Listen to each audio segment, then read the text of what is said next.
Welcome back to another episode of the Pioneer Mind podcast. We have a returning guest today, Steve Stengel from Encore Energy. And the last time we got together, we were talking off camera that we would get together and talk about prices and where things are going to go with these upcoming catalysts or conflicts. And, as many of you are aware, there's a war going on in Iran, and it's disrupting the Straits of Hormuz, supplies to China and Russia through Venezuela, Iran, all kinds of disruptions going on in this industry. And we thought we'd come back and talk more about that. I'm sharing from my point of perspective is a lot of times, even in the news today, I've heard people talking about this is an overreaction on the oil prices, that somehow the industry's taking advantage of things. And and Steve might disagree with that. He really kind of give his point of view too, but mine is that the industry is very sensitive to things. It's very smart. It knows what it's doing, and I believe that it's more fragile than we think in terms of supply and demand and movement, logistics, all these things are. There's a million variables going on to get this oil and gas into the market for consumers to use. And I think the market's very, very smart. So when you see this reaction, they're not just trying to take advantage. They know stuff that, like, I'll never know. And Steve probably maybe completely understands it in some ways. But in my view, these reactions are justified and probably uh, a pretty smart move by the industry. So, Steve, you and I were talking just a few minutes ago, but like when the news talks about pricing and has these perspectives on where price is going to go and that it's going to come back down, it's going to react. This is just a 4-day war. We'll be done. All the stuff you're hearing about how fast this is going to go. I don't tend to believe that. I believe any disruption in the market, say you even disrupted things for just a few weeks, it would take months to recover. I think, it's not going to happen overnight, these recoveries that they want. So when you hear in the news that this is just transitory. Remember, inflation was transitory. Right. You remember that.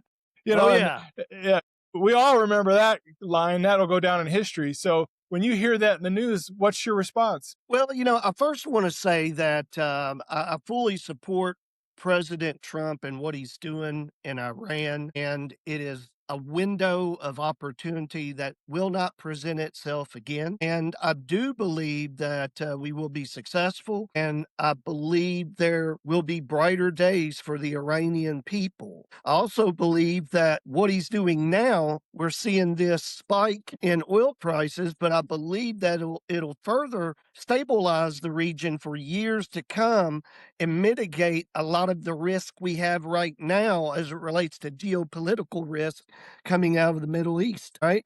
So, Right. with that being said, a lot of people, a lot of investors, and even traders are saying, this is a spike and it'll come down and it'll go back to the levels that, the previous levels of $55 to $60 a barrel. And I don't believe that. I believe that we will see a spike, we will see it come down, and I believe that it will stay at a higher level because of factors well beyond what's going on in the Middle East or in Venezuela or any other geopolitical risk. I believe that what the majority of people that are not actually in the oil and gas industry believe is that we have an oversupply of crude oil. Yeah. Yeah. And, 30 minutes ago, I was watching Larry Kudlow on Fox News, and he just said it over and over again. We've got this overflow. We've got this, what people call glut. I don't know where that came from or what it really means, but, the reality is that we are producing 106 million barrels of oil per day across the globe, and we are using 105 million barrels of oil across the globe. Okay. Yeah. And yes, that creates maybe temporary storage problems at the surface, which makes us feel like, oh, we've got all these oil inventories and really brings, the price down. But the reality is oil is not sitting around in tanks waiting to be sold. It goes directly from the market, from the wellhead, okay, to the tanks, to the truck or pipeline, and to the market immediately. So our actual production from all of our wells across the world is what we're seeing every day at 106 million barrels of oil per day. So if Iran, they're not shipping. They can't be shipping, can they? I mean, they could be. Okay, they represent about 1.5 to 2 million barrels of oil per day. I would assume right now that has slowed down a lot, if not completely. Okay, So but that in itself would go not ahead. cause the spike that we're seeing. What's causing the spike that we're seeing is the fact that the Strait of Hormuz is 20 miles wide and 20,000 barrels of oil via tankers, cargo ships go through that channel every day. That's nearly 20% of the world's oil supply. Okay. Yep. That's the risk factor. All right. And like I say, I believe the risk there becomes less in future years because of what Trump is doing right now. All right. With that being said, prior to COVID, there were 153 rigs operating in Iran, and these are big rigs drilling deep for bigger reserves and bigger production. And 15 of those rigs are active right now offshore. Now, again, I don't know what they're doing today because of the current state of war that the Right. country is in. But prior to the war, there were 15 rigs operating in offshore waters on Iran for Iran. Okay. If you recall uh, in our last podcast, I'd mentioned that in 2014, there were 3,800 rigs operating across the globe. And today, there are approximately 1,500. Wow. Okay. Maybe Yep. closer to 1,800, but somewhere in that range. And in 2014, there were 1,800 rigs operating right here in the United States. All right. Now, a lot of those were vertical wells, and a good portion of those were horizontal wells. Today, there are around 500. Wow. And that's primarily in the Permian Basin. And the Permian Basin has become 50% of the U.S. oil production. All right. Now, across the world, we've seen major declines in drilling. We've seen major declines in drilling over the last 10 to 12 years in the United States. And at the same time, we have seen wells going into production that were deeper with more reserves than your typical well. But those wells are fracked wells. They are Permian Basin wells. They are deep horizontals that produce a lot of oil, but they make a huge flush production in the first year and they start to tail off in the second and third years pretty Gotcha. significantly. Right. So the EIA has already reported that since COVID in 2026, we're going to see our first decline in U.S. oil production. And Oh that's wow. because, what's that? I said, oh wow. I didn't Yeah. know. And yeah, and the reason is because again, we are losing the flush producers that provide that big replacement of reserves that we consume every day. Okay. And so to give you a few numbers here, I'm going to go back to other things that are being said on the news, and I'm going to pivot for just a moment to Venezuela. Okay. Venezuela has around 1 million barrels of oil per day production, and Trump's policies have now converted that flow of oil to the United States, where we are going to be able to process their heavy oil at various refineries equipped for that oil in Texas. All right. And that's good news. The other good news is that, you're basically taking 400,000 barrels away from China. Okay. And Right.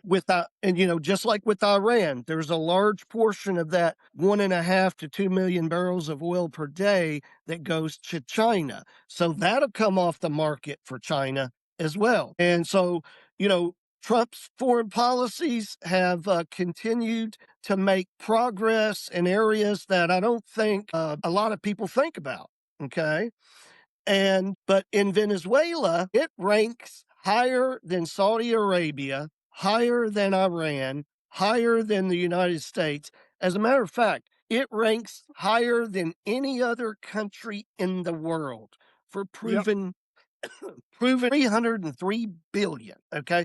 Now you have to ask the question, why does a country that has 303 billion barrels of oil reserve only make a million barrels a day? Okay. And most people are going to say because of conflict, danger, Right. and Politics, political Maduro. instability. Yes, all of those things play a role, but at the end of the day, the oil in Venezuela is two classifications, heavy and extra heavy. Okay. And the majority of that 303 billion barrels of oil is comes from what's called the Orinoco Belt region of Venezuela. And the Orinoco Belt region is classified as extra heavy oil. Even lower, 28-degree gravity is heavy oil, all right? Very heavy oil. And that's the average gravity for oil in Venezuela. In the United States, our oil, conventional, good old US crude oil, typically ranges around 35 to 40 degrees, which gravity, which is a thinness or thickness that is preferable for US refineries that make diesel and gasoline. All right.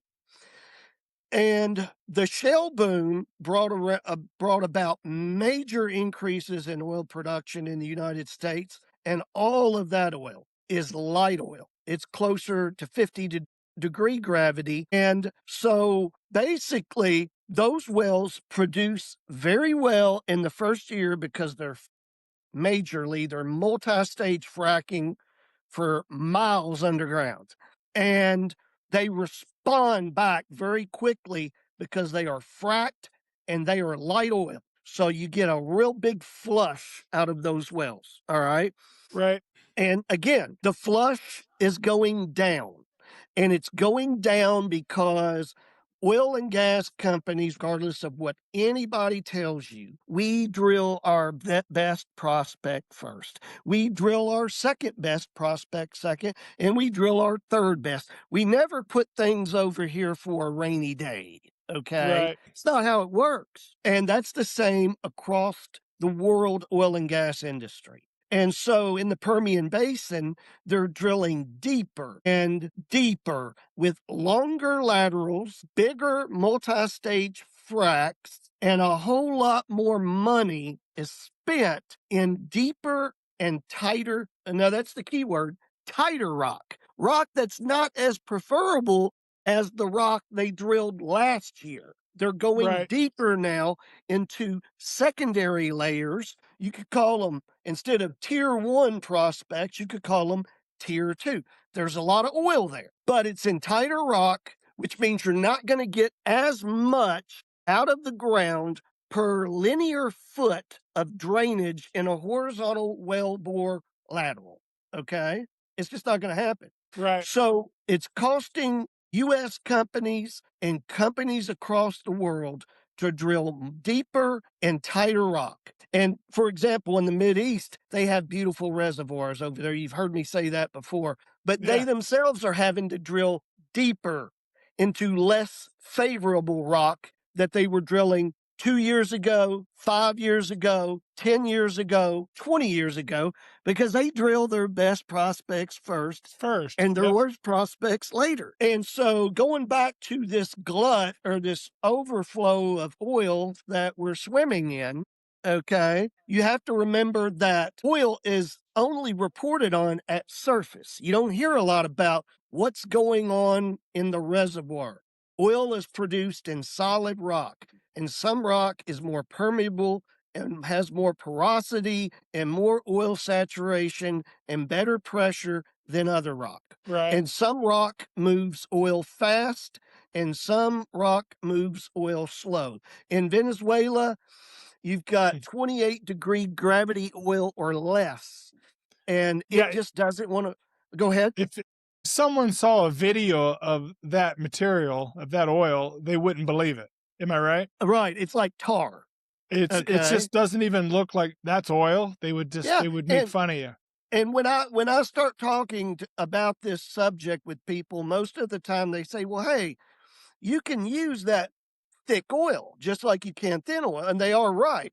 It's harder to transport. It's a little harder to process, but you can still use it. That's not the problem. The problem is it doesn't want to move through the rock to the wellbore very quickly. Then when it gets in the wellbore, it has increased by what we call hydrostatic pressure. Right. You've got the formation pressure and the reservoir pressure trying to push hydrocarbons from deep underground to the surface. When you add heavy oil to that mixture that already moves slowly through the rock, when it gets into the wellbore, it creates another bottleneck. It's heavy. It doesn't want to, there's a thing called gravity, and it does Right. not want to go up as easy. So, if you ever look at an oil field that's currently being drilled in Venezuela from years ago, because they haven't drilled in years because nobody wants to drill because there's No. no economic benefit to drilling. All right. Yeah, and as a note, like when Trump did the Maduro Venezuela thing, and again, he probably sees the big historical global map with Greenland and all the things he's doing. We're not necessarily privy to for what he's trying to protect in our hemisphere and all the things that are going on. But I'm assuming Venezuela is part of that. But my thing is that when he put it out there for the Chevrons or the Exxons or whoever, he was trying to get them to get interested in going down there. They all hesitated, like they did that, just what I just did right there. They just kind of hint, and they really haven't committed, I don't think. Venezuela is like one big, what we call in the oil industry, stripper production field. Stripper meaning that these wells are not doing a lot. Right. They are a lot of work. There is a lot of cost to move that oil and not a lot of smiles on everybody's faces. Okay. No. Nope. All right. Yep. And in the Permian Basin, you have a well flowing 1,000 barrels a day and everybody's in a good mood. I mean, Exactly. and so, in Venezuela, nobody's drilling. And if you look at the old photos where they've got the rigs drilling, they're so close together because when a well has heavier oil in its reservoir, it not only moves slower, but it will drain a much smaller area, which means less reserves per drill and slower production rates, which both kill the economic ROI. That is a what I call a cash flow ROI. You put money in, how long to pay back? How long till you reach a certain rate of return? How much do you produce over time? How quickly? And those wells do not do that. I mean, they may produce for a very long time, but they're not going to provide the cash flow to make someone from Chevron say, hey, let's drill in Venezuela. Okay. Exactly. Yep. Now, with that being said, yes, the Venezuela oil field is probably in a mess and it probably could be reworked and brought to maybe 1.5 million barrels a day. But at that rate, you're never going to come close to getting any of the reserves that they say are in the ground. And those reserves are in the ground. What I disagree with is that for a oil reservoir to be considered proven pursuant to the SEC and the guidelines set forth by every publicly traded oil and gas company in this country. And in Venezuela, they have a lot of oil. And yes, they probably do have 303 billion barrels of oil in the rock. But the chances of that oil ever coming out of the ground, that would only come to fruition if oil prices were dramatically higher, maybe as high as Right. $130 a barrel or even higher. What you and I were talking about the other day is it's not that the world is running out of oil, but the world is running out of cheap oil. Right. At some point in time, the slowdown in drilling in the United States and globally are going to catch up. And I know for a fact that the wells that are pumping out this, if you were to look at the reservoir characteristics and the actual, let's say, the health report on our reservoirs across the world, they're pushing hard. they're making a lot of oil, but they're lower. Their pressures are getting lower and lower in their reservoirs, and they're depleting.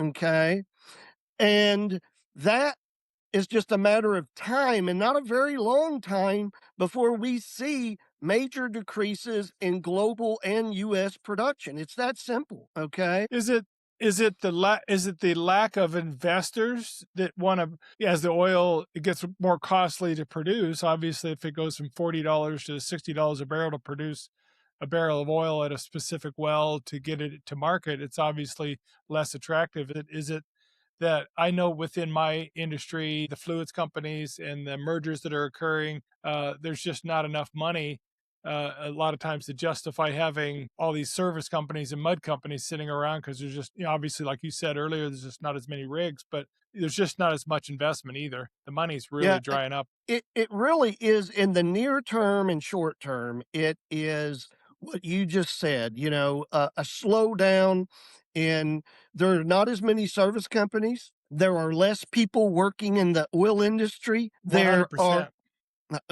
probably 40% less since COVID. COVID really hurt the oil industry.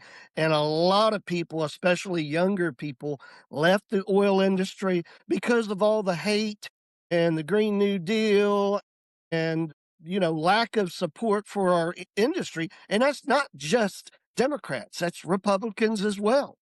One People are not coming to the industry. And, we need young people to come into our industry. Not only is our industry aging, but the people in our industry are aging. We talked about that some, Yeah, but more so in the near term and the short term, you're looking at the challenges, all of these challenges. But in the long term, you got to remember we've been drilling on this earth for over 100 years. We've drilled everywhere. Okay, and let's just take the United States as an example. One of the reasons that you don't have, yes, and it is the price of oil. Oil, big companies are not drilling as much because it's costing so much to drill, they don't want to outlay the cash to drill at that price level. Okay. They don't want to right. do it. They also are, challenged with the lack of labor, the lack of services, and a lot of other things that affect them in their daily operations. In reality, we've drilled up the low hanging fruit across the globe. And, ultimately, every well that everyone drills is across the globe is deeper into new zones that cost more money, that involve more exploration. And that is not going to get any better because it's just what it is. Okay. Yeah, and again, that's gonna reflect in the price. I mean, they like I was telling you earlier about the news today was like, "Oh, Trump's gonna do this, that, and the other, and drive it right back down to 40 or $50, and it'll be affordable again really quickly." And I just don't. I think there's so many market factors involved.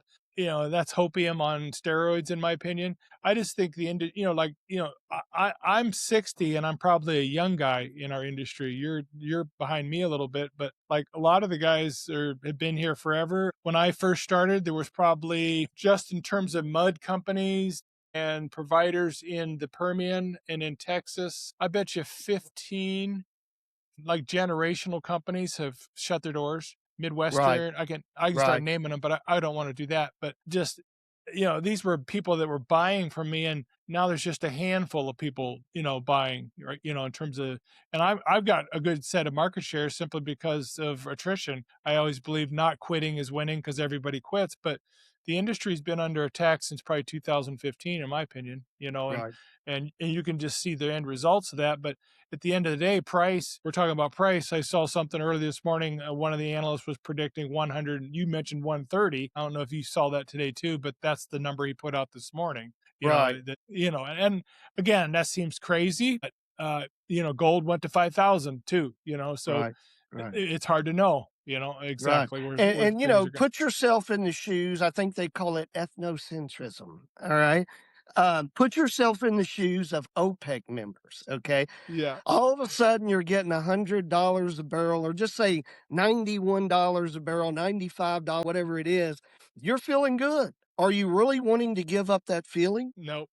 Are you really gonna wanna participate in bringing those prices back down to $55 a barrel? Right. Because at $55 a barrel, the world oil and gas business does not make any money. And in the Yep. United States, the shale business, just like, Mr. Ham said, a legend in the oil and gas industry here in the United States, they need $80 oil, or they at least want $80 oil to meet and to satisfy and to deliver to their shareholders what they projected, what they targeted, what they want to achieve. Okay.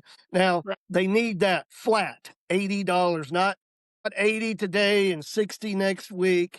And that's what hurts our economy. I'll just be flat honest with you. It's politics. This It is. division, it really is. And this division that we have in the United States is a primary factor in hurting our energy policy. And what I mean by that is you have 50% of Americans that drive SUVs, fly on airplanes, ride on motorcycles, mow their yard, bush hog the back 5 acres. All right. They're wearing clothes or driving cars made out of petroleum. They're even driving electric cars that are made out of petroleum, but those are not really electric cars. The electricity that goes into those cars, 66% of that was created by natural gas. So there's Exactly. 66% natural gas and they're 34% electric. Okay? Right. And so, we've got to get out of this divisive state and we've got to embrace our oil and gas industry, understand its importance. And, one side wants the Green New Deal, one side wants oil and coal. But really, in my opinion, real progress could be made when everyone sits down and we look at the reality of the supply of energies we have, which is number one, natural gas. Okay. We have lots of natural gas. And as far as how much you got to pay for some energy, it's the best commodity we have. Okay. Just a comment on that. Like here in Mhm. Montana, you could probably throw a shovel up into the air and it'd land and poke and gas would come out. We're floating on it. Like if you look at a map of wells drilled and natural gas availability, Alberta is completely red with dots with the ability of for gas, and Wyoming's the same way. We're just floating on gas. And Montana has a perspective of they haven't approved a mine since 1972. We're the treasure state. I've mentioned that to you before. But like here, we don't have anything happening. We're floating on gas. We had to try to get a permit for a natural gas electric generation here in Great Falls 15, 20 years ago. They never approved it, never got it done. On and on and on it goes. And again, our rates are going through the roof. Montana wants to protect it so much. I used to go to meetings with government officials, and I used to always use the phrase, "You're loving it so much, you're killing it." And I that's the way I see the state. Is we love our state, we love its beauty, we love all these things. And you've even mentioned the footprint on this stuff at the end of the day is like so minimal, it's not even funny, And Right. so, and the truth of it is there's got two ideological philosophies. I've had a friend that used to tell me, well, Mark, you just need to teach them, and talking about the other side. You just need to teach them. And I said, have you ever talked to one of them? You know what I mean? And the truth of it Right. is they are virulent. I've been in meetings with, it was me and three other industry partners, and then they had 26 Sierra Nevada ponytailed attorneys at the same roundtable meeting. And they pounded the snot out of me and all the other two guys for hours, about everything we were being asked to do by the government in terms of this project in Alaska. And my point is have you ever talked to one? It's very hard to have it go back to about someone like Biden who wants the Green New Deal, AOC, and talk to them and say, hey, well, we need to have a balanced approach with this, all use, wise use, whatever, however you want to try to approach the sales technique. It's very difficult. So that division and lack of unity on just this subject alone, just energy, is absolutely driving the volatility.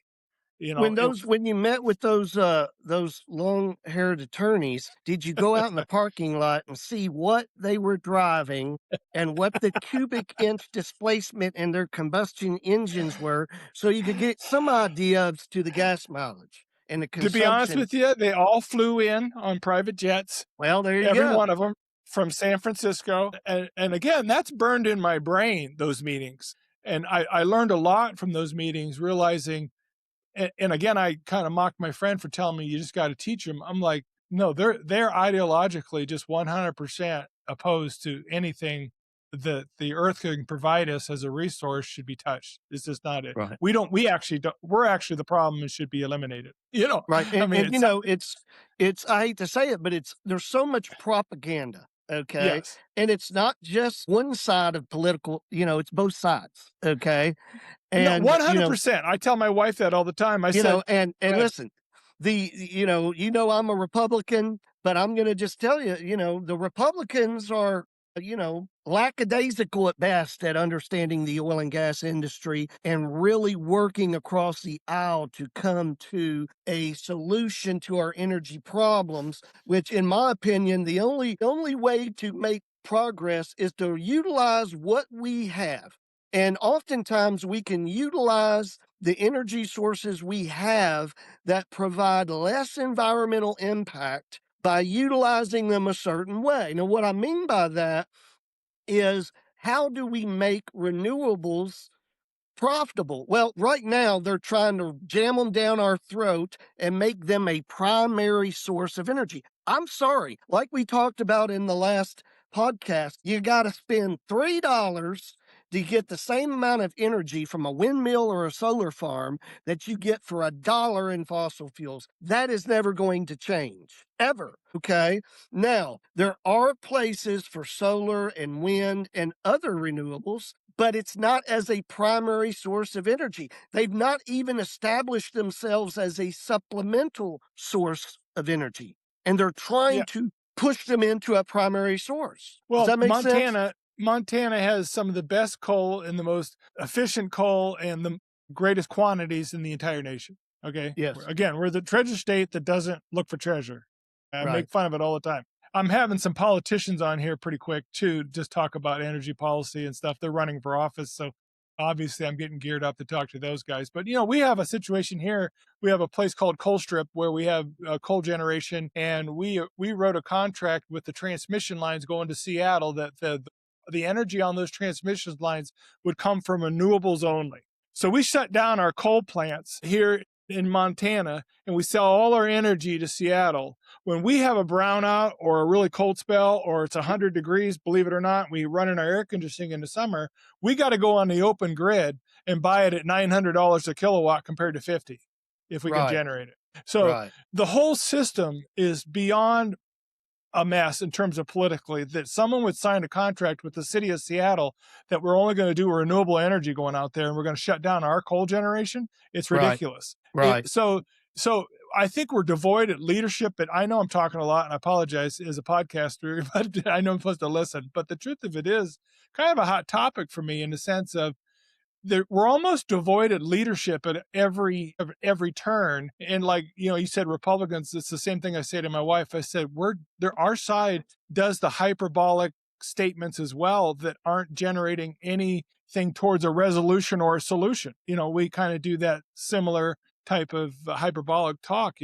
But energy is a ping pong ball, and it's almost like every time the administration changes, we're having to navigate and readjust to that next set of leadership, and it gets Right. very challenging. Yeah. And the thing about it is I tell people, and look, again, President Trump, I understand what he's doing with oil prices. He wants oil prices lower so that we can start booming this economy. And I believe that's going to happen. And when that happens, oil demand is going to go up and prices are going to come up.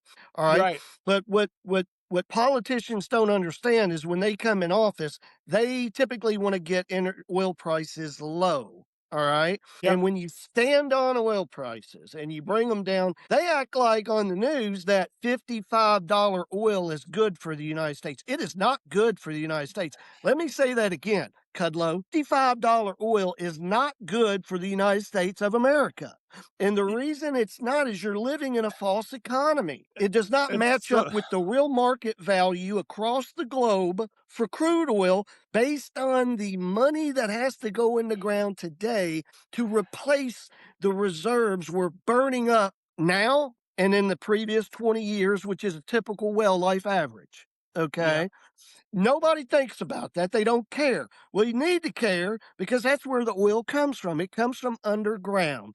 It doesn't just birth itself out of a tank and go into a tractor trailer truck and go to the refinery. Okay. Right, right. And so, the fact is that there is no over glut, there is no overflow of oil. There's just a lot of food in the refrigerator right now, but there's a lot of people eating from that refrigerator.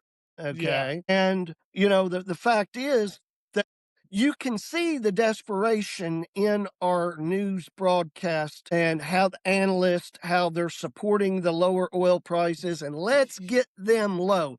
You know, Oil prices do correlate with inflation, but it's not the only thing. Government overreach, the legal community, and the cost of legal expenses, and the threats of liability, and the need for tort reform, and all the problems we have with small businesses. These are the real factors that are causing prices to go higher, combined with failed monetary policy from the previous administration. Okay. 100%. All started by COVID and a bad reaction to COVID by our predecessor. All right. And now we've got this inflation. And as we all know, it doesn't go away for a while. Okay. It's like a No, disease. it's not And transitory.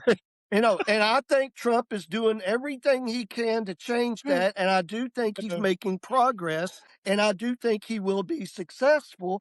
But I do not think either administration or any politician has ever looked at the fact that oil prices need to be at a certain level to ensure future drilling and future reserves and future, because right now, no companies want to drill at $60 oil. They don't want to drill. $70 oil, if they can maintain 70 average, they will drill. Okay. But that's not what our government wants. Our government wants 55. Hey, if you can get it in the 40s, that's even better. And that is not good for the US economy because No. look, when you look at the oil industry, I have three basic. Well, before I go there, let's just let everybody know what oil is. All right, people We're get getting a so little fired up confused. today, aren't we? I'm like, people are like, oil and gas. Are you in the oil and gasoline business? No, I'm in the oil and natural gas business. Right. Oh, so you drill for natural gas or you drill for oil? They come out of the same hole. All right. Yes, exactly. And for everybody out there, natural gas, again, I'll say it's probably the premium product because it's cleaner burning. There's tons of it, okay? And it's cheap, which is a reason we're not drilling for natural gas. But the reason we have so much natural gas is it's a major byproduct of every horizontal oil well and fracked well in this country. So Yep. it's just like, in our operations, we have to manage gas. And that means send it down a pipeline so that we can optimize our oil production from each well. And everybody else does that. So every other oil operator is putting their gas into that line. And that's where our natural gas is coming from today. Hey, if natural gas went to $10 an MCF and it was used the way we should use it across this country, we can use it in automobiles. We can use it in we can use it in everything. We just don't do it because of Right. politics. Because of Yep. politics. All right. Yep. And we don't use it.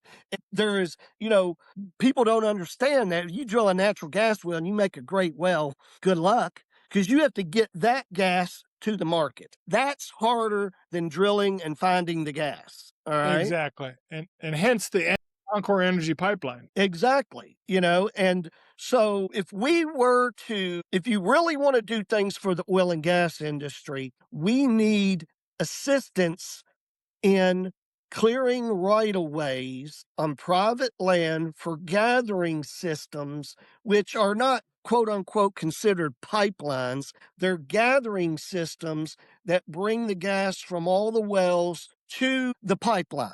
Okay. Right. Now, Yep. back to what I was saying earlier, wells produce crude oil, wells produce natural gas liquids, and wells produce natural gas. All right. And in recent months, I've seen the news report, oh, we've got so much oil production, and it's even more because we have all this natural gas liquid production. All right. Well, I'm Mhm. sorry to say this, but a very, very small amount of natural gas liquid production goes into producing fuels. Almost all of the fuel, gasoline, diesel, whatever we use for transportation comes from good old crude oil. So the liquids, Exactly. it's used for propane, pentane, butane, and everything else that you can go buy for a campfire. You can cook on your stove. You can grill outside. You can even heat a house on propane. You can do a lot of things with those natural gas liquids, but the majority are not being used of that are being used for transportation because we're stupid and we're stuck in a political mud hole. All right. Yeah. Why we don't use it? Because we're dumb. All right. It's that simple. And because somebody on this side says, no, we're not going to do it. And and we're stuck in the middle.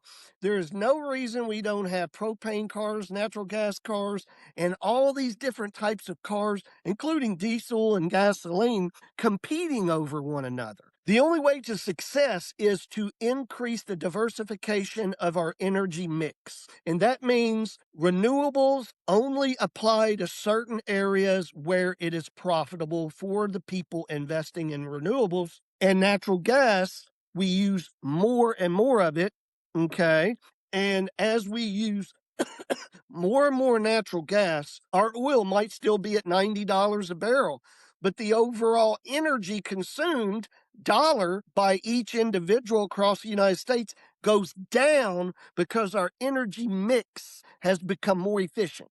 Right. Okay. No one wants to do that. So I don't know why I'm talking about it, but that would be a start. Does that make Yeah. sense? I mean, Yeah, I don't know if you have as big a imprint or of the windmill in your area like the West does. The West is overwhelmed. If you drove from my place to yours in Kentucky, I would probably pass maybe a million windmills. I mean, maybe hundreds of thousands. I don't know what it ends up being. But we deal with it here in Great Falls because they're heading north on 15 going up into Alberta. So they shut right, down our highways and we got these stinking things going up there 4 times a day. You would not believe how many of them are, the governments have really made a choice. See, I'm not for, everyone says they're a conservative until I ask about 5 questions, and I can find out pretty quick if they're conservative. But, in my sense is that this energy is got to be subsidized. And I don't like the fact that the government picks winners and losers. That's what we're talking about here right, a little bit. They decide that we're going to be a loser for a period of time or a generation until they really need us, and they're going to subsidize this other direction just to have a get some votes or satisfy the Gen Z's generation, or because they're so conscious about the environment or whatever. A lot of those are political choices based on voting and power and control and all those things that we'll never understand in our little brain, right? And the truth of it is there's other people picking winners and losers, when in a true capitalist system, which I totally believe in, there are going to be winners and losers. But in communism, everybody loses. And right, and in this idea, capital is going to flow to those things that create the most bottom line margin profit, that makes the most sense. It makes great decisions every time. But what we have is a system where they're picking the winners and losers, and that's a really hard thing to overcome.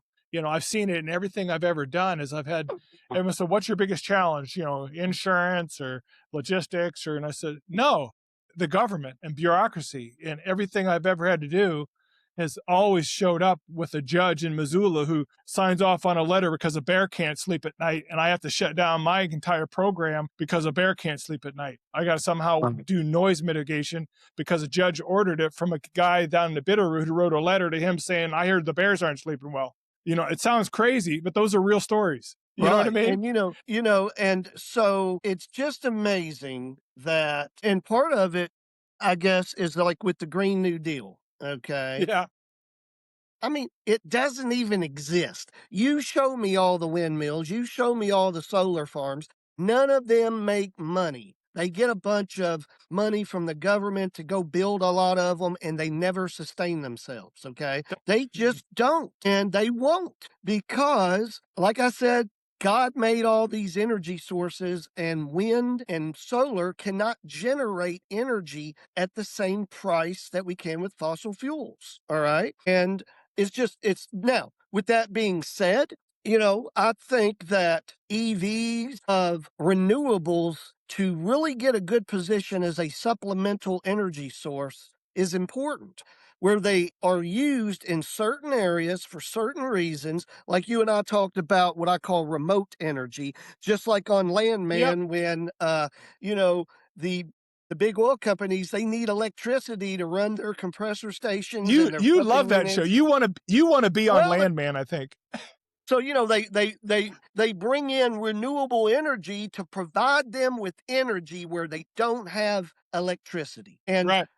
that's very important, and solar panels and windmills play a very important role there, but if you think that you're gonna go into any state and knock out 1,000 acres and disbrand that 1,000 acres, take it out of the US economy, because that's what you do when you build a solar farm. It's like a cemetery. You're not gonna do anything there, okay? Right. 100%. Right. No, nothing's gonna grow. Nobody's gonna do anything. You can't even hunt there, alright? No. And then you disbrand 1,000 acres to produce a very small amount of energy that everybody can just feel good about. Well, you're not gonna feel good when you have to pay 3 or 4 times as much for that energy, alright? Yeah, and I think that's showing up in the market where, just utility costs, everything, here in Montana has gone from, I wanna say a typical power bill for my natural gas heat in the middle of the winter, even when it's 20, 30 below, would be 80 to $100. That used to be standard. I'm routinely in the same exact house. Nothing's changed over $300. So Yeah, you tell me how I don't understand some of that, and like, but they are just, and it's the state of Montana has a committee that sets the rates. I don't know how Kentucky does it, but maybe it's similar. right, But there seems like we just seem to be getting rid of coal generation. We're just doing some things that just makes no sense. We need refineries. We need power plants. We need, and again, all those things can be held up so easily with litigation. We're looking at generations before we start correcting the problem. And again, what's that going to affect? The bottom line price to the consumer is not going to moderate, in my opinion, anytime soon. That's how I right, see it. Maybe I'm wrong, right. but Right, and, the majority of our the majority of our politicians are attorneys, okay, that went to law school, yep, and then they became politicians, which is about 65% of all politicians, okay, right. and look, I understand the importance for the legal community and attorneys and so forth, but at the same time, look, you have a businessman in office right now, and you see what's happened. Exactly. Yep, Okay? yep, You have a businessman. Everything he's doing comes right out of his real estate investment business model. Okay? Every time Trump does something, it not only has an objective, but it has several synergies attached to it. For example, the in Venezuela and taking out the dictator and bringing about, or at least trying to bring about democracy. All right. And at the same time, authoritarian governments, because that's what they are, China, all right, an authoritarian government. The people are owned by the state. yep, they That's what are it is. 100%. Okay. And in Venezuela, an authoritarian government. All right. That may go away and that will be beautiful. And if it does, it's all because of Donald Trump. All right. Right. Well, when you think about it, he's went after the Panama Canal. No, Mhm. China, you're not going to take that over. You're not doing Right. that. We built it. We own it. We're going to take it back if we have to. Right. Right, exactly. So he's been on the move geopolitically to protect us.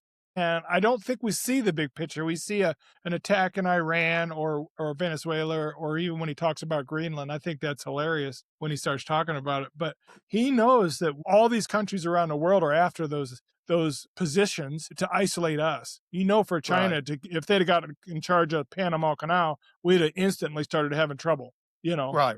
and they were trying to get that contract. Were you aware of that? Mhm. Okay, yeah. So that was a big deal to cut them off at the pass there. Right, So again, it goes back to our initial thing about pricing. Is like there's so many. I mean, we've just scratched the surface, right? How right. many things are affecting this end result in terms of price? It's Oh, crazy. yeah, and inflation. Uh, Now, oh yeah, granted, in 2014, oil was $120 a barrel, okay? right. And, I'm not saying it at that point in time, it was overpriced, all right?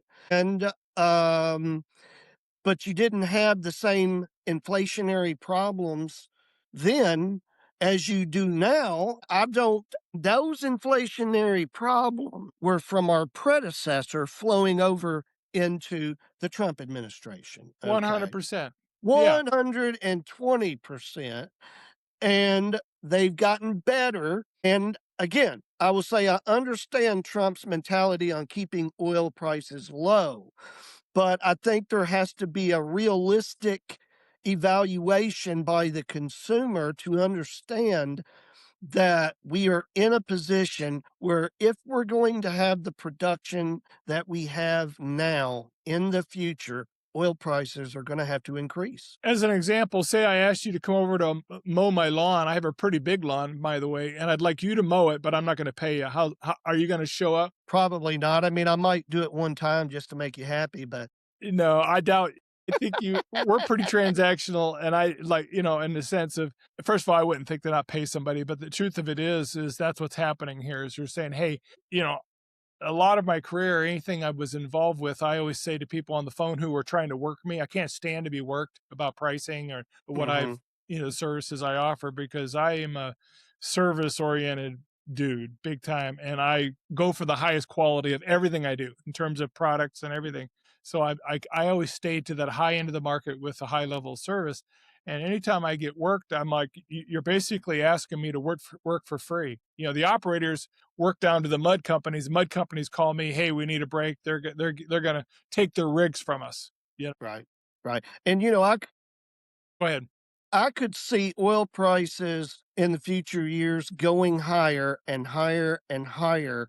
And the only way to mitigate that is yes, horizontal drilling and the shale play has been a major increase in US production and world production and has really brought the consumers a much lower price. Of course, the oil industry doesn't get credit for that, but that's what happened. All So right. is the consumer a spoiled brat? Yes, I think that people look at oil and natural gas and energy as a right and not a privilege, okay? Right. And I Exactly. believe that the US economy looks at it not from a free market enterprise, but they look at it from a price control. All right. Let's face it, we're utilizing price controls on oil.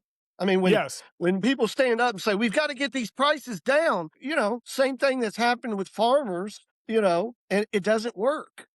And we need to look at inflation as to what are all of the factors causing inflation instead of saying, um, well, let's go after oil, let's go after beef, let's go after this and all of these materials that we use to create products when maybe the process is really where most of the money is being spent. For example, the US oil industry is made up of upstream, which is everyone that drills and produces oil and gas wells. Right. Then there's midstream, that is gas pipelines, interstate pipelines, processing, LNG, stripping and processing of pentane, butane, every product, moving it from one place to the next and processing it. Yep. And then the retail distribution of gasoline, propane, kerosene, everything we use in our daily lives.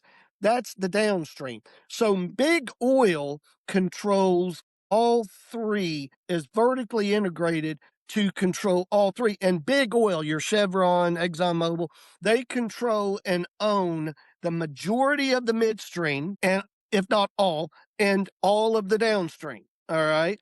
But big oil only controls 35% of the US oil production. Exactly. Percent, 65% are independent producers, all the way from a smaller Encore Energy to a large, like, there's a lot of companies out there, but most of the companies drilling in the Permian Basin.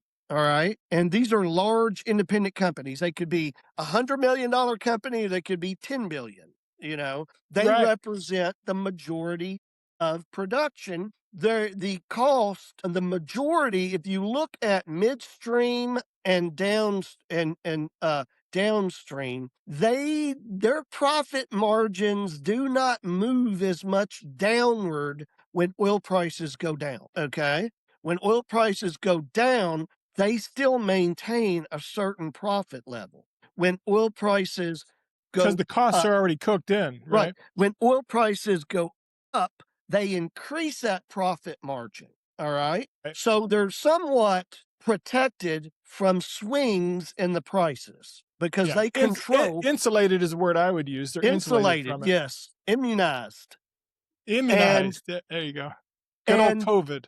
and that's where a lot of the cost come from. All right. Number one is taxes. A tremendous amount of money is paid on fuel taxes. Yeah. And so going after the farmer, the oil and gas operator, that's the easy fix that the politicians want to run to. But it doesn't solve the problem of inflation until you look at the entire product cycle of a commodity. And so, I can say all this, but who owns midstream? Okay. Big business, The big big business. Yep. companies, big They're companies huge. with big companies with lots of lobbyists. Yes. Okay. I tell you a story, another, again, just from my experiences, this is where, like, a lot of times my philosophies about things are framed is these experiences I've had. I used to go down to the congressional session every Thursday and sit in on the judiciary meeting and then the business and labor, and the other one was environmental.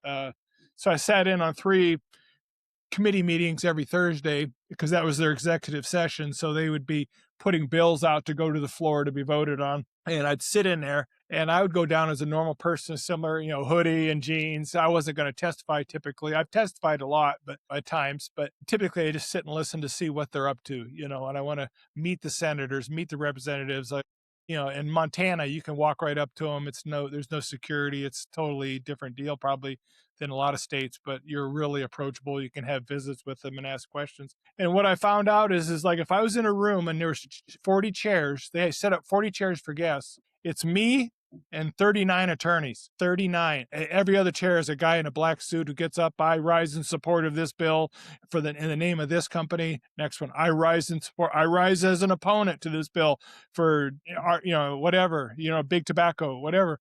And it's amazing to me that the American people really don't have a voice, I don't think.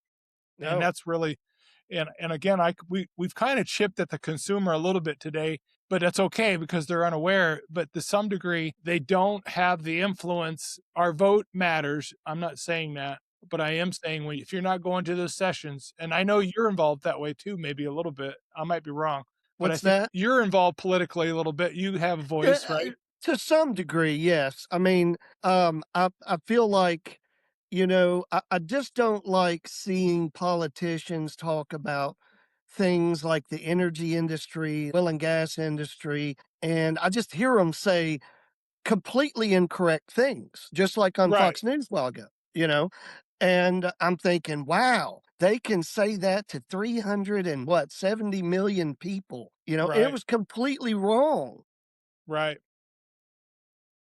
you know, and then this just like Venezuela, how many people in the world believe that there's 303 billion barrels of oil that's going to come out of the ground in Venezuela? They got two drilling rigs out there right now. Okay. Exactly, and you and I might know that because we're aware of it, like, and, we're aware of how much oil they supposedly have because 'cause I've seen the different graphs and all that, and I'm always been shocked by how much they have, but then, like, I didn't know there was only 2 rigs running, you know what I mean? I didn't know Mhm. that part, but I also know it's almost impossible to get. I did know that, but Right.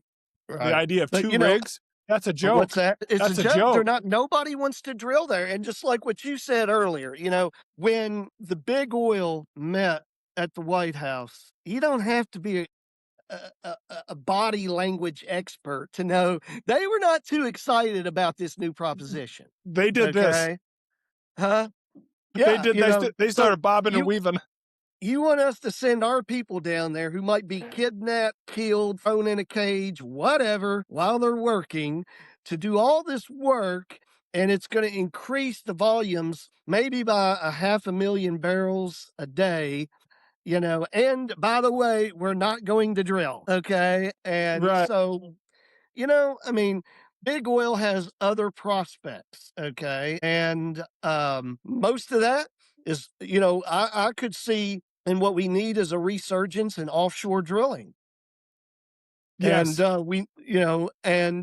that's a big deal. And across this country, like I said, all of the low hanging fruit has been picked for the most part. But there's still a lot of oil deeper. It just takes a lot of exploration. And Well, as exploration is a lot of risk. Okay. as we close out today, it's been a really good one, and I appreciate you bringing the spice today. I mean, Absolutely.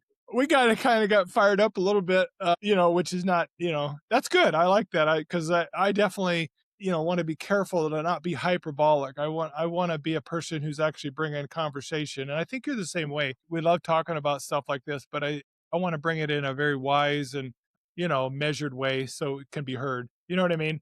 You Right. start making wild claims or whatever. Two things. I want to end with two things. Encore Energy, you can invest with them. Just a full disclosure again, I'll say it every time as I talk to Steve. I am an investor. I've loved the whole process. I'm in love with this company. This guy has become a close friend of mine, and we probably haven't seen each other twice in 5 years, but I would trust anything he told me. So, and that's an important thing to say is that I could trust him with anything he told me, and that not many people in my life that I could say that about. And I think Steve could probably say the same thing. Yeah. So I trust him explicitly. Encore Energy is an amazing, amazing family owned, right? Company, Yes. essentially. Yeah. Yes. And really a soft touch and tons of communication, tons of emails. He just is hilarious. His emails are written so well, but sometimes he'll send me an email about the most basic thing, like, oh, we put in a new pump am I right? You know, Yeah, you, absolutely. yeah, you really inform us quite well as investors. But Steve, tell them how to get a hold of you. Give them your phone number and maybe a website, and just put that out there for them to get a hold of you if they want to check out investing. Absolutely. And first, let me just tell you, I'm really, really pleased with the opportunity to be on this podcast with Mark. And Mark, sincerely appreciate him as an investor and as a friend. And, going back to Pioneer Mind, Yeah, Encore is looking for investors that have the pioneer mind. Yes, you get the best tax benefits in the United States of America, and that is an 87% intangible drilling cost deduction against all forms of active income in the year you make the investment. Typically, the well is drilled later that year or early the next year, and you would receive 87% deduction. The remaining 13% is deducted over, I believe, 5 years. yeah. 15% of your production revenue is tax deductible for the life of the well. Okay. And ultimately, you're a partner with us in this new oil discovery we have. We're making really good volumes of oil. We expect them to go even higher coming out of flowback. We've got multiple PUD locations we're drilling, but this investment is for those investors that not only want to make a solid, transparent investment in the oil and gas industry with real upside potential, years of income, but want to establish a business relationship with the company and be involved to some degree. We have investors like yourself come to the field operations. We love them coming there. Encore is the operator, the lease owner, and we have no middlemen. So combine that with horizontal drilling and fracking, we have the highest intangible drilling cost deduction probably in the country because of our Wow. structure. Wow. Okay. And then, when you make oil, you see the refiner statements. You have K1s prepared by a professional CPA firm, weekly reports almost on the operations and production revenue checks with detailed statements. And those checks are getting to be a lot better. And with these upcoming oil prices, they're going to get a lot better. So, we're encouraged by that. You can reach me at 270-438-9956, and you can check us out on our website at www.encoreenergy.com. Okay, and that information will also be in the description when I post this on YouTube, and it goes like 32 different platforms, Rumble, and anything you think of. It'll be in the description, so it'll be there as well. But I encourage you. Even if you're wanting to learn more about it, and maybe it's a few years off before you want to invest, or you just want to learn more about it, I would encourage it. Steve would definitely get you trained up. He's a great teacher. So anyway, as we close out, again, thanks for joining us. What a great episode. I had a ball with this, Steve, and thanks so much. And we'll keep doing them because it's really good education for all. Always a pleasure, Mark. Okay, thanks, buddy. Bye bye. Thanks. Bye bye.